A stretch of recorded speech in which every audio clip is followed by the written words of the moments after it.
representing the colonial period. I'm not going to dwell on that, but it's clear that there was a before and an after George Floyd, since a new generation demands to know more, to know differently, challenges us and asks questions. Well, you might know about the mammoth of these platforms.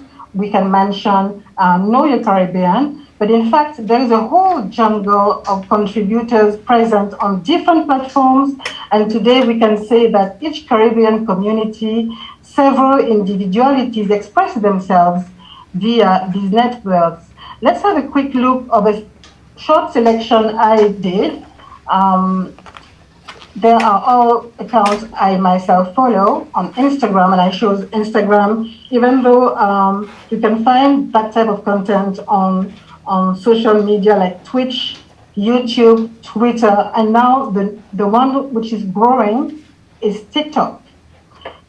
So you have Cutlass Magazine from Trinidad, curating Indian indentured history, while you have Bahamian Bay and Beha Archives, whom I discovered because they are presenting within the MAC conference. You have our Caribbean figures curating the main characters in history of the Caribbean. Oliron l'Histoire is a platform from Martinique, and they do popularization about history, general history. Archaeologia is Mathieu Escabé, part of the board, and he deals with pre-Columbian archaeology. You have Garifuna Robic. It's somebody who is Garifuna from Belize, the mixed people from escaped slaves and Amirandian. You have the Maroon community with Chief Richard Curie. You have this one, Orlando 7. I like it because he curates old videos of Haiti. Carib Art is from Guadeloupe. Very huge account. She curates fine art, contemporary art. I have a crush for Lee Spooner. She's from Barbados.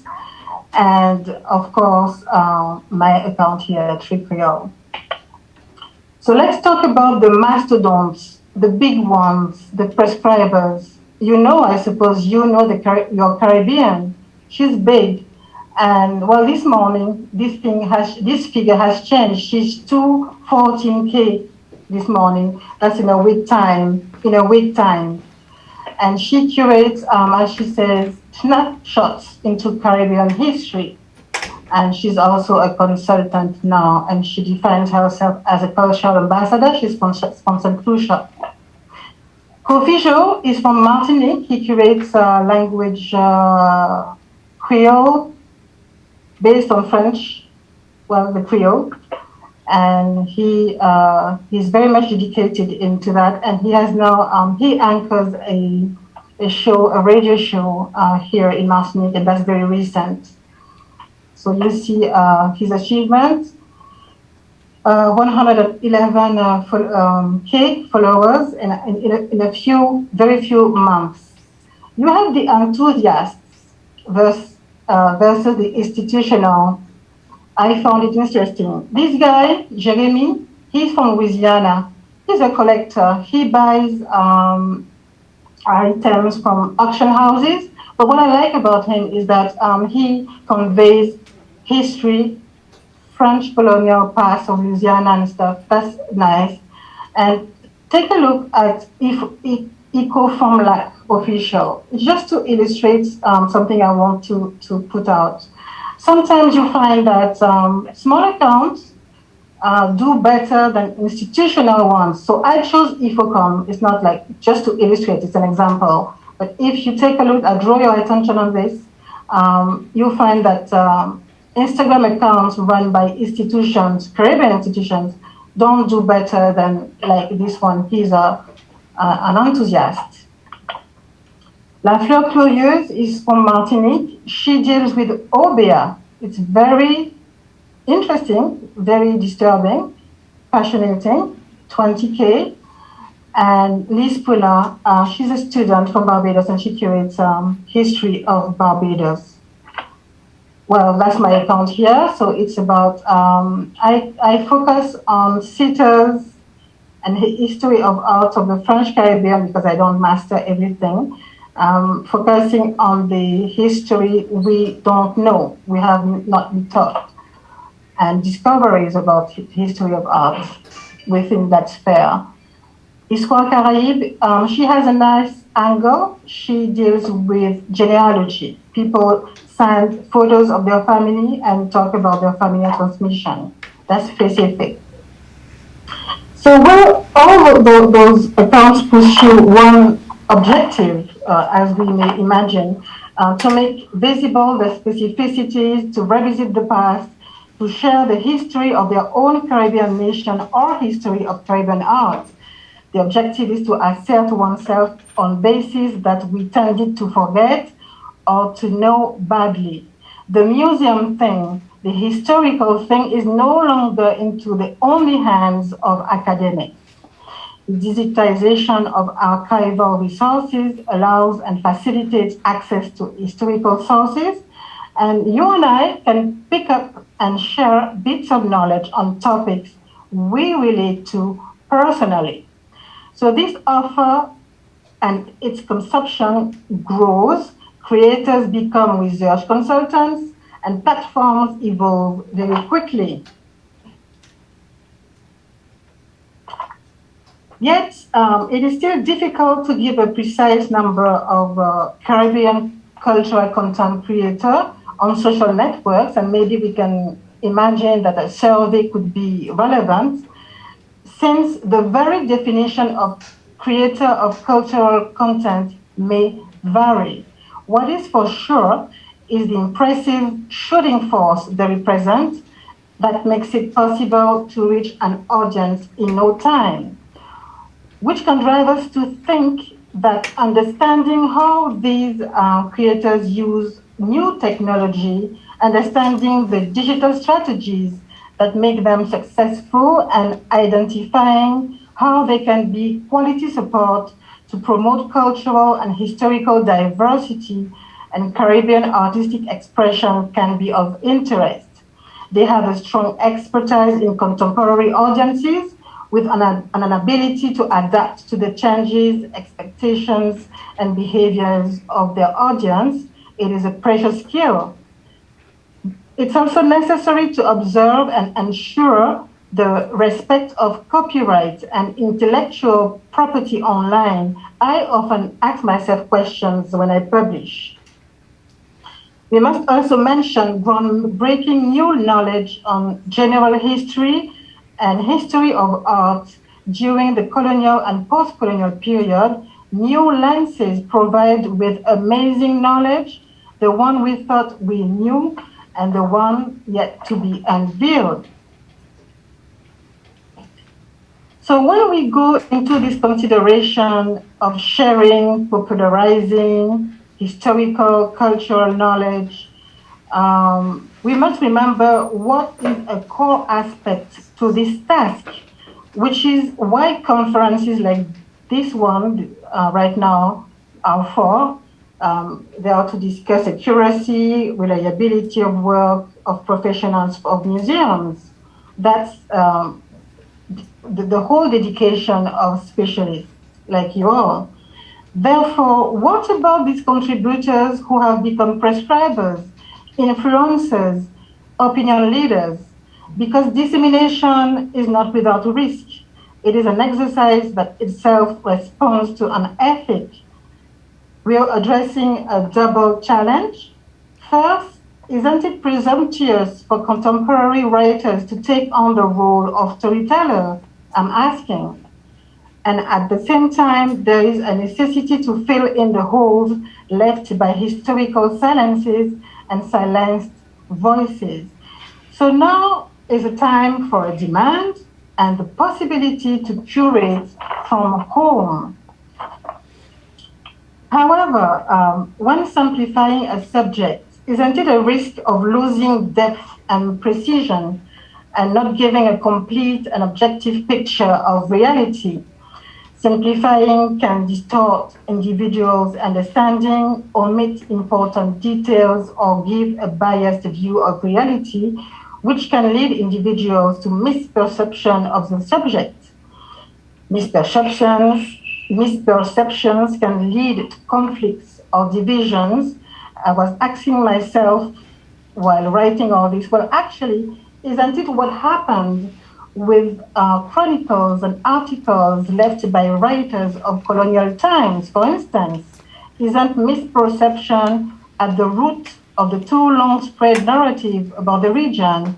Silenced voices, narratives kept out of the records. So we do have to be conscious that accuracy is still at the core of our endeavors, above all, and with the social media contribution. So just as a reminder, I wanted to share one or two criteria about accuracy. For instance, to double check if the person we are creating the work of is has a recognized expertise in the field treated, if the publication date is recent, because recent works could update what we found in terms of archives. Think about context, quality of the argument, and solid facts. So to sum it up, biased information can have important consequences, and to me it is a crucial topic. Why so? Because we're talking of historic material that deals with so much richness, that of the Caribbean history, so much diversity, reflecting the cultural influences of different people who have depopulated this region, which makes it compulsory to me to be careful and accept to navigate nuances. Hopefully, this drive for innovation could be an incredible opportunity for institutions such as the museums of the region. Technology makes it possible to fill certain sections of our history in terms of representation, visual representation, harmonization of sections too little explored up to this day. And I'll show you an example. It also allows us to create emotion, to embody, even if it's virtual, important figures for us, because emotion creates interest and interaction with the public, the holy grail, actually, that all museums are looking for, isn't it? They convey a vision of how we look at our future and our identity. So allow me to showcase now, so I'm going to try to do so, some works to illustrate what I'm at. We'll look at the work of Manu Vision. He's a Guadeloupean guy based in Montreal. He deals with AI, exploring something he calls Caribbean futurism. He also is the one and only, at this time, Caribbean person working for OpenAI, this big company dealing with AI technology. Then we'll go on with some video made about Makanda, a hero of the Haitian Revolution. It was made by this group of persons, Haitians based in Miami. And then Bavard, it's something we are more familiar of right now. It's about museum without all walls. There are artworks in the public sphere. That's what I was talking about. He's a guy he's Guadeloupean, he's based in Paris, and he was able to make available artworks right in the Bahamas from Paris. And so you'll be able to see them from those locations. The National Art Gallery, the Central Bank of the Bahamas, the University of the Bahamas, Antiquities Monuments, well, all those places where the MAC conference is taking place. You just have to download Bavard, and you don't have to do much. You just have to follow the tips, and what you'll be able to see something. My picture is not that nice because the screen is too large, but the paintings just appear in front of you, and this one I took yesterday in the middle of the street, featuring Edmonia Lewis, the Black woman sculpture, 90th century. I know you know about her. She's half Haitian, half American from the States. I was talking to you about videos to illustrate. That's how a young Caribbean person is the way as an artist he can represent now the Caribbean. I don't know if you can experience the video.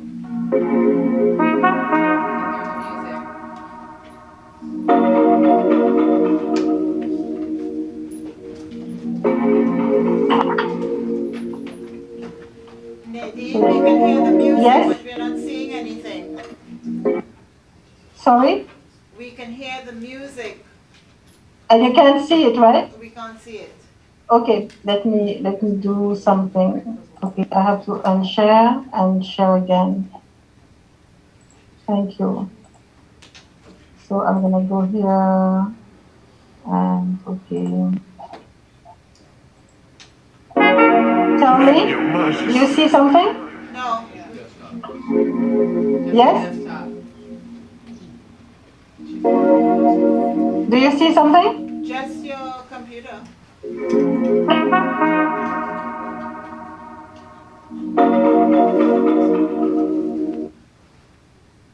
So that's how a young artist today sees the Caribbean. Else, that's Emmanuel from Montreal. I was talking about the possibilities offered by AI. A hero of... Okay, just want to make sure. Do you see my screen with the video or not? No. Okay. Nadine, you need to share your entire computer, not an application, okay? So share the whole thing. Yeah, let me stop the share. Okay. And I have to go back to the screen. Here the screen for the video. So you haven't seen the first one, right? No. Okay, there you go. Do you see it? Do you see it? No. Oh, but what happened? We just tried. We just tried. So I'm gonna unshare. I'm gonna open it. I'm gonna stop it. I'm gonna what's PowerPoint and where's okay. Let's try again one last time. I'd like you to see at least one of them. Partager. It's a pity. Tell me if you see something.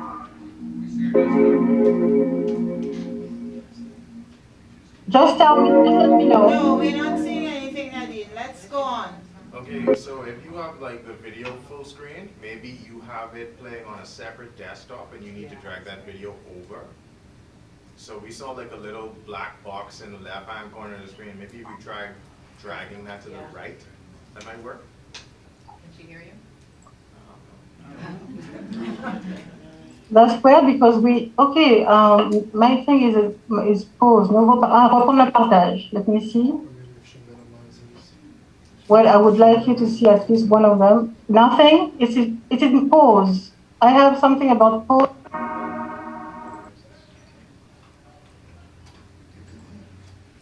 Okay, Nadine, since we're not able to, let's move on. We're running out of time. Because we're running out of time. Okay. So all this, I had another one about the portrayal of MACConBahamas and with a personification through AI, which was very interesting. So maybe we could go on with the PowerPoint now. Just to let you know that now how can Caribbean Museum get into the digital era, which brings about some questions about how to tackle transformation relevantly for a better reach of our public amidst new way of consumption of knowledge, how to integrate the power of Caribbean museums and stories they tell into the digital era, and how can our museums and heritage sites remain relevant and at the forefront of discussions about identity, culture, sustainability, and more as those fields evolve. Well, we know that there's a challenge for Caribbean museums to turn them over into spaces of interpretation and cultural mediation.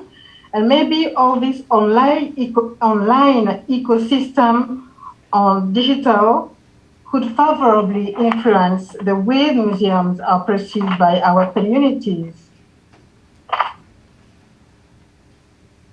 So what about Caribbean contributors in all this?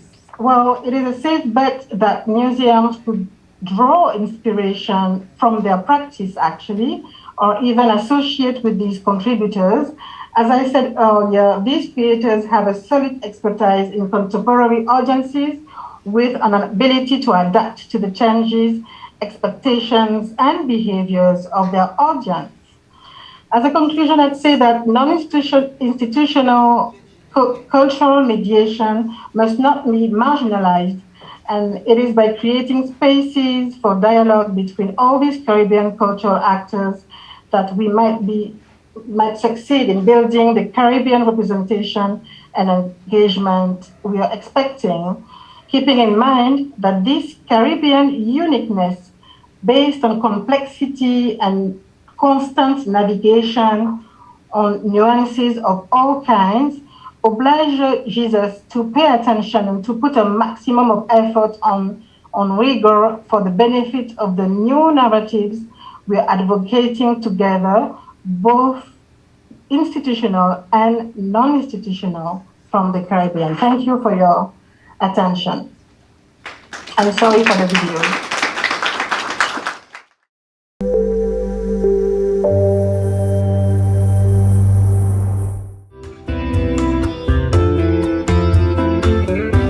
Ok, all right. Cet après-midi, je suis ravi d'être avec vous en ligne pour parler du MUPANA. Je fais de mon mieux pour être présent, mais malheureusement, je n'ai pas pu être possible. Mais alors, je vais vous parler du musée du Panthéon national. De temps en temps, tu t'arrêtes pour que je puisse traduire. Ok.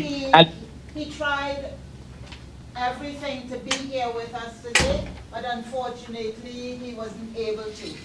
So he's very, very happy to be able to be here online. All right. Notre sujet du jour est le musée du Panthéon national haïtien, l'âme haïtienne. Okay, so the Haitian National Pantheon Museum, the soul of Haiti. On va parler de son historicité, de sa subdivision. Déjà, je vous souhaite de m'écouter attentivement. Okay, so he's going to talk about the museum and its subdivisions, its different sectors. Le musée du Panthéon national haïtien est un lieu sacré où se trouvent bien gardés de précieux objets. So the Museum of the Haitian National Pantheon is a sacred place where we have precious objects et tout ce qui constitue l'âme haïtienne. and everything that constitutes the Haitian soul, Sa richesse culture et son patrimoine. its cultural wealth and heritage. Il est situé à Port-au-Prince, au Champ de Mars, à proximité du Palais national. So it is located in Port-au-Prince on the Champ de Mars Avenue near the National Palace, the House of Government. Okay. Inauguré le 7 avril 1783, se donne pour mission de perpétuer et de diffuser le souvenir des pères fondateurs. Okay, so it was inaugurated on April the 7th, 1983, and it has as its mission, its main mission, to perpetuate and disseminate the memory of the founding fathers of the Republic of Haiti. Il reste à ce jour un héritage dont nous ne pouvons pas passer. It remains to this day a heritage that we cannot do without. Dans le temps, financé essentiellement par les fonds tirés des fonds de la régie du tabac, So in the past, it was mainly financed by funds from the taxes from tobacco, from the tobacco board. est dans notre culture un modèle de grandeur, une source resplendissante de réussite. And it's a model for greatness, for our culture, a shining source of success. Un acte de foi et de la perfectibilité de la patrie. And it's an act of faith in the perfectibility of the country. Sa collection présente des pièces archéologiques et ethnographiques, ainsi que des documents historiques. So its collection includes archaeological and ethnographic pieces, as well as historical documents. Et par ailleurs, un riche répertoire d'œuvres d'art réunissant les toiles de la peinture haïtienne. And a rich repertoire of works of art by the great masters of Haitian paintings, Haitian art.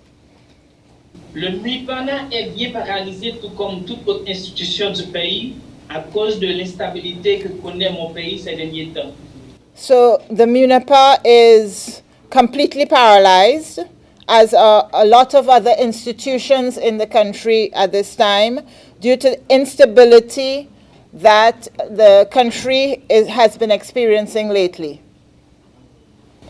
Donc, comment se divise le musée et pourquoi est-il important de se rendre visiter à notre musée national? So how is the museum divided, and why is it important to visit MUPANA at least once in your life? Il est important de visiter une fois dans votre vie le MUPANA pour plusieurs raisons. There are several reasons why. D'une part, cela permettrait de mieux cerner l'histoire du pays. So one of the main reasons, it would allow you to better understand the history of the country Depuis la période précolombienne jusqu'à aujourd'hui. from the pre-Columbian era period until today. Et aussi à participer à la préservation de l'institution And also to help in the preservation of the institution en apportant leur contribution au budget du fonctionnement. by contributing to the operations budget. Le MUPANA, le plus grand musée et ancien du pays, The MUPANA, the largest and oldest museum in the country, dispose de deux salles historiques has two exhibition halls. consacrées à l'exposition. The first one is a historical hall, La première est une historique consacrée à l'exposition permanente qui met en valeur nos héros. and the first one, like we were saying, is dedicated to a permanent exhibition which highlights our heroes and our heroes, Et des documents historiques de la période précolombienne jusqu'à la période contemporaine. and as well as historical documents from the pre-Columbian period to this time, the contemporary period. En passant par la période révolutionnaire pendant laquelle l'homme indigène a combattu le système colonial français. Including the revolutionary period during which the indigenous armies fought the French colonial system Pour parvenir à l'abolition de l'esclavage et la création de la première République noire indépendante le 1er janvier 1804. to achieve the abolition of slavery and the creation of the first independent black republic on January the 1st, 1804. La deuxième salle est plutôt artistique et destinée aux expositions temporaires The second room is more artistic and intended for temporary exhibitions, durant lesquelles on expose un riche répertoire d'œuvres d'art. and during which a rich repertoire of works of art Réunit la peinture haïtienne et des pièces archéologiques. You have a rich repertoire of art, bringing together Haitian art and archaeological and... Go ahead. Et ethnographique aussi. Bringing together archaeological and ethnographic pieces. Comme les objets taïnos, Vas-y, continue. Comme les objets taïnos, des artefacts des époques coloniales espagnoles et françaises. So archaeological and ethnographic pieces such as objects from the Taino culture, artifacts from the Spanish and French colonial eras. Comme l'entrée de la Santa Maria ou d'esclavage daté du XVIIe siècle. Or from the French, such as you'd have the anchor from the Santa Maria boat, which was one of the boats of Christopher Columbus, or objects dating from the 17th century and the slavery period. Donc, le musée du Panthéon national haïtien est l'honneur du peuple haïtien et de tous les peuples noirs de la communauté caribéenne. Merci et merci pour votre audition. So Mupana is the honor, is in fact an honor for the Haitian people and of all black peoples of the Caribbean community. Thank you very much. If you have any questions now, you can... Évidemment, je suis disposé avec toutes les éventuelles questions s'il y en a. If anyone has any questions... Yeah. So if anyone has questions either for Nadine or... Is Nadine still there? If anyone has any questions either for Nadine or for Schneider. Yes? I'm sorry I came in late, so perhaps I missed this part of the presentation. Because the museum is in essence not really accessible physically, like for a lot of days and times right now, what is the museum doing to make it accessible digitally? Okay. Schneider, la question c'est que bon, le musée n'est pas accessible en ce moment. Qu'est-ce que vous faites pour le rendre accessible peut-être digitalement? Ok, je vais essayer de répondre. Dans la mesure que je peux, j'utilise à travers les Zooms surtout et les instruments technologiques de nos jours pour sensibiliser les jeunes à rester de manière positive. La situation du pays, je ne peux rien faire en ce moment. Je sais que c'est évidemment très mal critiqué dans le monde international que national, et même nous en Haïti. Pour sauvegarder le musée, je propose aux directeurs d'utiliser des plateformes Zoom pour enseigner ceux qui sont beaucoup plus petits à leur âge d'apprendre mieux et aussi de récupérer un fonds à travers de les plateformes disponibles pour qu'on puisse grandir et aussi surmonter l'étape. Je sais que ça ne va pas durer pour tout le temps. Okay, what he says is that he uses, there's nothing he can do about the political situation. But so they tried, with his director, what they try to do is still try to reach out to the young people of the country and letting them know that, trying to teach them. I guess there must be some webinars and that kind of thing. He uses Zoom a lot to be able to reach out to the young people to keep them interested in the museum. Fritz, maybe you, because you also spoke about the Mupana. Would you have any... Je pense que le musée n'a pas encore rencontré le tournant communicationnel, c'est-à-dire pour explorer le musée de manière numérique. Mais on a fait des propositions, je pense que le directeur est conscient de la situation et il cherche du financement pour commencer par numériser d'abord tous les documents, ensuite pour les mettre en ligne. Okay, so the director, he says, communication-wise, nothing really has been done, but the director, he's aware of the situation, and so they're trying to look for funding to be able to start by digitalizing the document. The documents. Okay, so they have started with the documents. Schneider, nous avons ici avec nous le professeur Louis, qui travaille aussi sur le MUPANA. Donc, la question était là pour lui. Il a dit quoi? Tu n'avais pas entendu? Que vous avez commencé par la numérisation des documents. Voilà, exactement. Ce serait mieux. Ouais. Hein? Oui, ça a commencé, ouais. Ah, ok, d'accord. Je ne savais pas si ça a déjà été commencé. J'ai commencé à parler auprès de mes jeunes universitaires autour de moi, de dire ce serait mieux pour Haïti de numériser le plateforme du MUPANA. Okay, so he has yes, John.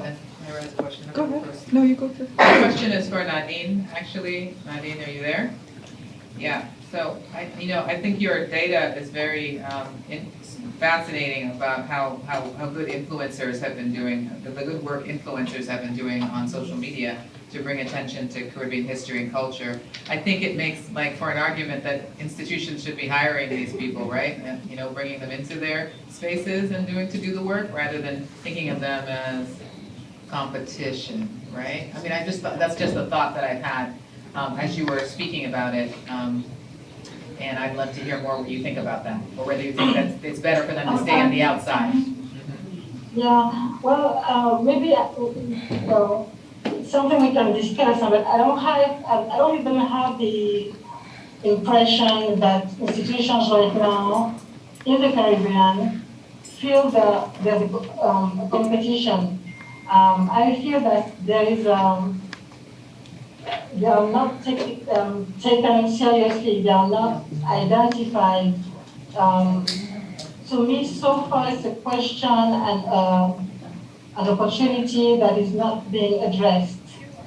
Because it's new, because it's fast, because it's a whole ecosystem we don't really understand. It's very specific, it's another way of writing, another way of seeing things, another way of portraying things.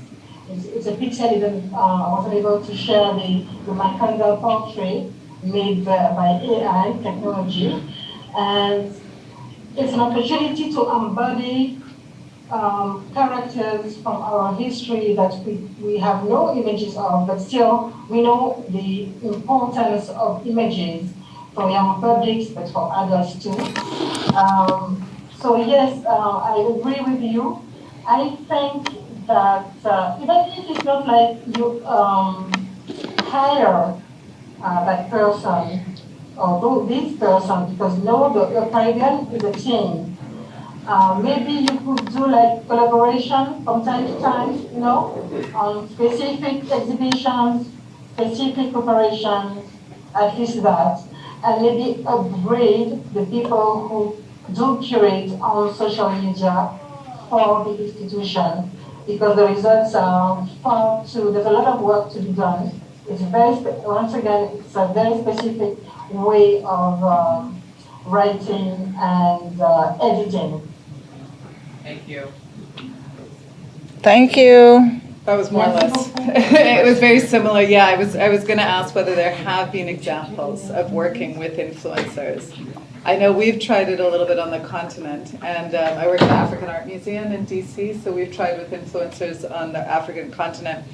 We're not perfect at it, and I think one of the issues for us is certainly being able to feed the influencers content in a form, because there's a little bit of a kind of branding issue. The influencers have their own positioning and brand, and so we need to find a way to provide our content in such a form that the influencers can then do their thing with it. But I was curious whether anyone else had experience working with influencers, not, rather than starting things from scratch.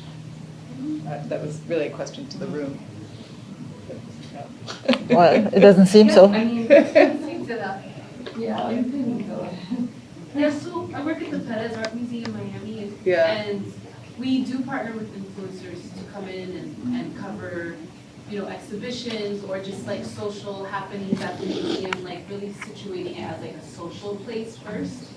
And then, it's kind of like, there's like a few steps, like inviting them in, touring them through the gallery, showing them what's happening. So it's like local influencers for the most part.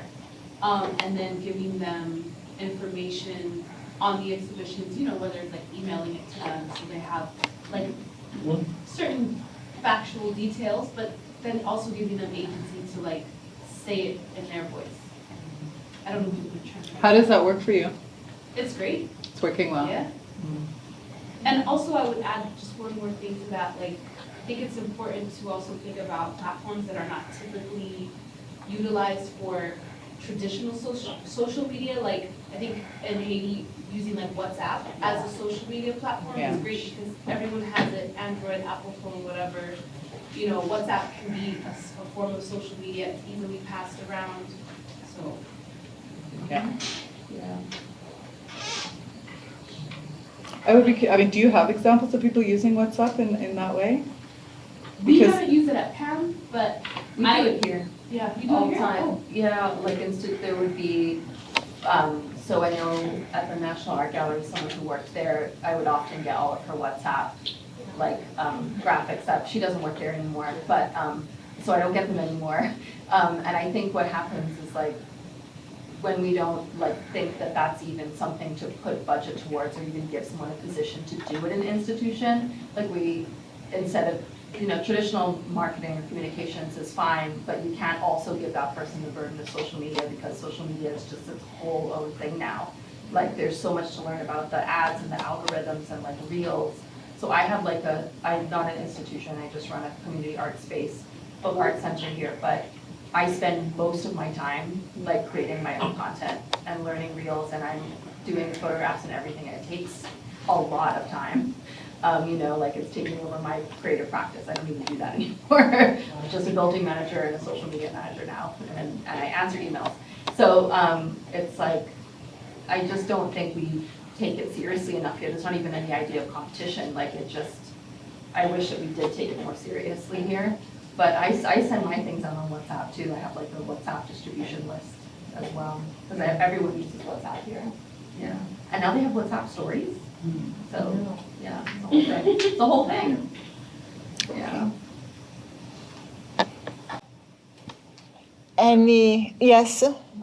I'm curious, so it's one thing to market something through social media, but for example, the presentation we saw this morning was about content, historical content. I'm just curious from all the historians and museum professionals here, heritage professionals, how do you maintain the rigor of the discipline when the people doing it don't have the same training? I mean, I'm just curious, how those two things come together? I think she brought up, actually, he was making a point about the content being factual, and sort of made a couple points. I'm just curious, how do you address that then? Maybe you can. I think it.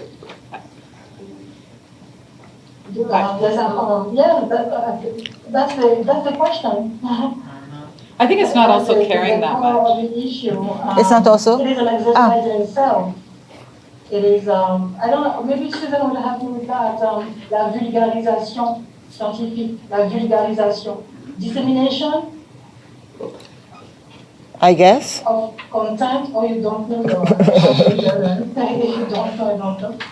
La vulgarisation is it's just popularization, everybody. To make it accessible to everybody. And it's, of course, it raises questions. I guess for me, accuracy and reliability of the content. Sorry. Go ahead. No, I was just going to say, I think for me, whether we spend too much time caring about that, it's a terrible thing for me to say as a museum person, but I think sometimes I just wonder if we negate the, what do we say? Negate the good, negate a relationship with audience over a fear. Turn off. Éteins ton micro, s'il te plaît. Okay. Go ahead. I'm just wondering if we're so focused on accuracy of content, which takes time, that we sacrifice connection with the audience. And I don't think inaccuracy obviously is what we should be doing, but I think that the engagement and the timing of audiences who have a fairly short memory is sometimes more important than the triple checks. It's a provocation, but I just do wonder, because museums are typically not great at social media anyway, unless they have a big department. And so is this just not another way of slowing that process down?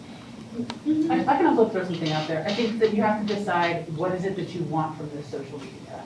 Because what our colleagues who gave the presentation earlier, like, they are curating a channel with material that they're giving context to, that are meant at that's like sharing a narrative and has a point of view. And in that way, they're more like curators or editors of a kind.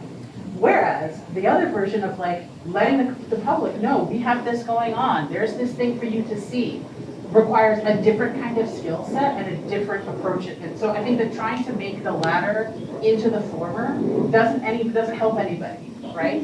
Because you want something, but if you do want to get the word out there, it's very easy. But you have to acknowledge that, like, as they were saying earlier, that it's a lot of work, and if you're only a one-person band, it's going to take a lot of bandwidth to do. So you really have to decide what you want out of it in the first place. Because what they're doing is its own job. Yeah. And it's like allowing people to express their interpretation. Yeah. Give it's like them, a blog. decide like how much of the factual information would you need them to share, and then allowing the community essentially to interpret the work in their own way. And I mean, I say that also coming from contemporary modern art space, so like, but I mean, archaeology, there is a lot of interpretation going on there. We may not like to say that, but it's true. We're like, I think this was a poem used for, et cetera. There might also be a space for a different kind of authoritative voice that's brought in. It's like, oh, and this is our weekly Ask Curator post, and then like there's some content there that's being brought in. Yeah, so I actually social media, and I kind of like want to piggyback off of someone saying. Can you speak up so that we can? Sorry, I'm saying I am actually like a social media person, and I kind of like want to piggyback off of what Sonia was saying, like just invest in the people who know what they're doing, because I think like museum people can't be social media people, and social media people can't be PR people, and PR people can't be marketing people, because these are like different types of communication. So agree with you, like what exactly do you want to use social media for? Then you go about trying to figure out, okay, who are the best social media people with certain skills that you need? How many platforms does museum want to do? Because you don't have to do everything. And then like sticking with your goal, like whether that's a monthly goal or like quarterly goal, however. But yeah, just like investing in the people who know what they do, and in order to like get the word out there or whatever the goal is. Yeah, I agree. Yeah, and so the question of like accuracy, I think it's like what's really admirable about these projects on Instagram by folks who are doing like their own archival research and work and everything is like, they can't fact check what's never in the archives anyway. Like you can't fact check something that's already been gatekeeping all of these years or have like erased whole voices and experiences. And so I think it's really exciting when like the public is invited to contribute their own personal archives, because the personal is, is what we're collecting, right? Like, I mean, that's what makes up identity and generations and all of that. And so, yeah, it's a tough thing. It's like to say, because you are going to get, the good with the bad. But I mean, that doesn't mean we should just not ever do it. I mean, I will say that it is tough when you have content being produced by people who get the facts wrong, right? And it goes so viral, you couldn't walk it back even if you wanted to, right? Mm-hmm. There's this big, myth out there that African Americans embedded codes in their quilts, and that they used them to help, the codes in the quilts were used to help escape, right, north. And it's all over the internet, and people create products, like we have slave code jewelry. None of that is true, but no matter, when I try to tell the people, they get upset with me rather than, so I think the need for it, the need for the myths, I think about, so I don't even bother to try to tell people anymore. And we see examples of that all the time, all over the internet, where just the basic facts are wrong. So, but that's, and that's the interesting debate, right? Whether they need the myth, and that is a very interesting kind of, because there was the thing circulating, I don't know if anyone saw, but the slave docket, and then it was in the wrong font, or it was in Times New Roman. Yeah. I mean, I thought that was really interesting, because the conversation needed to be had, even if the basic document was incorrect. It was in Times New Roman? Yeah. Oh, no. And so some people were proffering it as, oh, this is the thing, and then a lot of people in the comments are like, No. actually not. Maybe no. Caslin. And it goes everywhere. That's the Once it's out there, once it's on the web, it's everywhere. our dilemma. Well, I think that is also the interesting debate between an institutional account and influencers being invited in to interpret things. Right. With one, you get a reach and not quite you're responsible for that content. The other one, as the institutional account, that is your content, but you probably don't necessarily, well, you guys do, but necessarily have the reach. So. Okay, we are running on time. Any other further questions or remarks or? I think I have a remark. Yes. Rather than a question. I think like as an institution versus an individual, I think there was a lot being said, but not like directly addressing what you want your presence to be.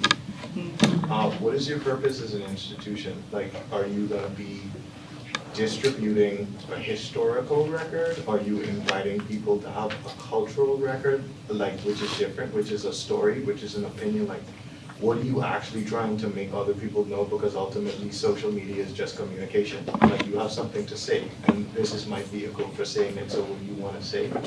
And I don't know necessarily like an influencer is just someone who's like, I have an interest in this thing, and I care enough about it to want to have a conversation with other people about it. So I'm putting my opinion out there, I'm putting my work out there, so that if it helps other people or if they resonate with it, they can grab onto it and say, hey, I like this thing that you did. And then now they have like their own path into something that they might not know that they were already interested in. But as an institution, like if you have someone who's going to be in the institution who's making a presence through social media, then like maybe it's your job to tell that person, hey, let's determine that this follows whatever our mission statement is, and let's simply make the things that we know accessible to other people. So then maybe that's just like an educational component of like, let's get someone to make really consumable content, whether it's short form or long form, and then give that to people, and that's what your social media presence is. Like, what you actually want to do. I think those are two separate things, and I don't think it's like an influencer's responsibility to get people to know more about the museum. Make yourself accessible. The people who are looking for you will already be looking for you. Make it easier to search for things. Other influencers are probably going to be talking about things, and they have their own like little keywords that if you know what you're looking for, you can find their content, but it's invisible otherwise. So just find different ways to translate the way that other people are talking about the things that you know, and I think that'll probably solve its own problem.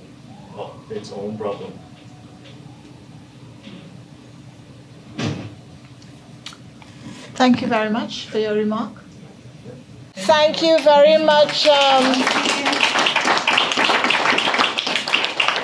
Nadine. Merci beaucoup, Schneider. Nadine, merci d'avoir insisté d'être avec nous. Et bonne continuation. We're going to think about you. Yes, please eat some corn salad for me. Well, you know what's even better? The coconut salad. Thank you. Thank you very much.